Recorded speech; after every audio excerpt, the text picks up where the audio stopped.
My lovely children, Ohana to you as well. This is just a recap of color splashing a photograph to make sure that everybody understands what we're expected to do. So as always, I have my photograph located on my desktop and I'm going to drag it right to Photoshop. We've already done this in class. We did this together as a class, but I wanted to make sure you had a video resource just in case you forgot something or you needed to go back and remember how to do it. So I have my photograph here and I've already got it exactly how I want it as far as editing, saturation, contrast, and things like that. And so now I need to go ahead and color splash it. So I have it in. I'm going to go and unlock my layer. I'll just double click it and I'm going to label this layer. So if I select where it says layer 0, it should allow me for whatever reasons. There we go. I had to double click it. I'm sorry. And this is going to be my color layer. I'll go ahead and label that my color layer just so that I can be aware of what's going on and have a good understanding of the differentiation between my layers. Then I'm going to duplicate that layer and I'm going to name the top layer my black and white layer. Okay, so now it's there. So what I'm going to do is go ahead and close the eyes on my bottom layer of color just because I know I'm not working on it and I want to make sure that I'm just focusing on my black and white layer. So in order to make a photograph black and white, usually on our phones we have a quick filter. We also have an embedded filter here. It's underneath images and adjustments and I can scroll over to black and white. Now, remember I told you, depending on colors, ethnicities of people, different variations of color and gray tones will appear.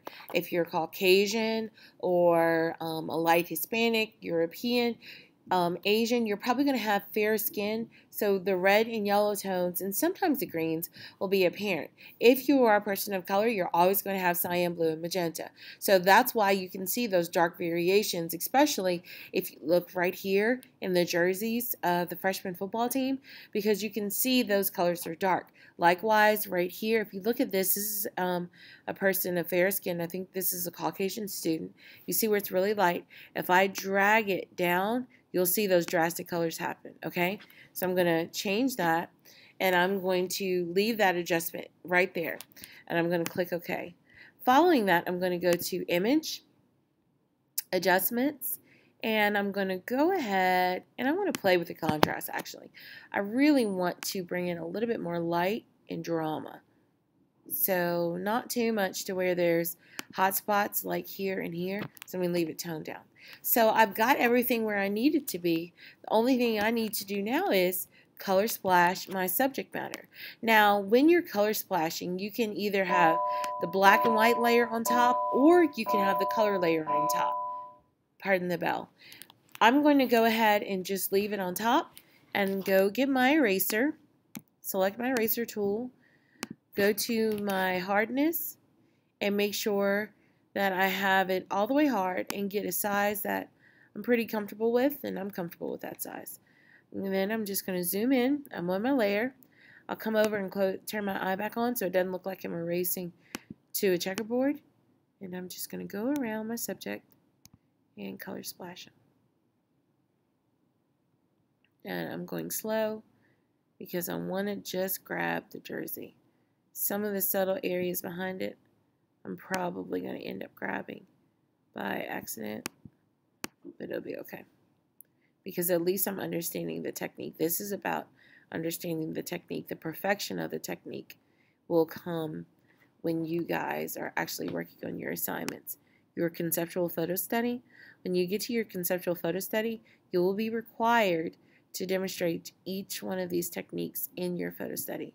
So for example, even if you have a photograph that doesn't, or your subject matter does not focus on people that have subjects, you will at least be required to have one that demonstrates that. So it'll change up just a little bit.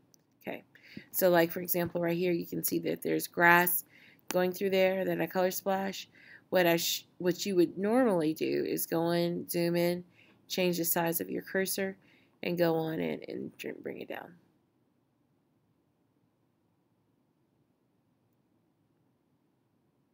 like right here. It's getting a little bit messy. So I'm going to bring down the size,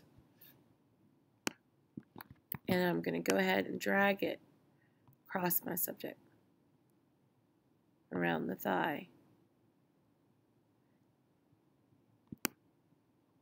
And I'm just going to continue to go and erase.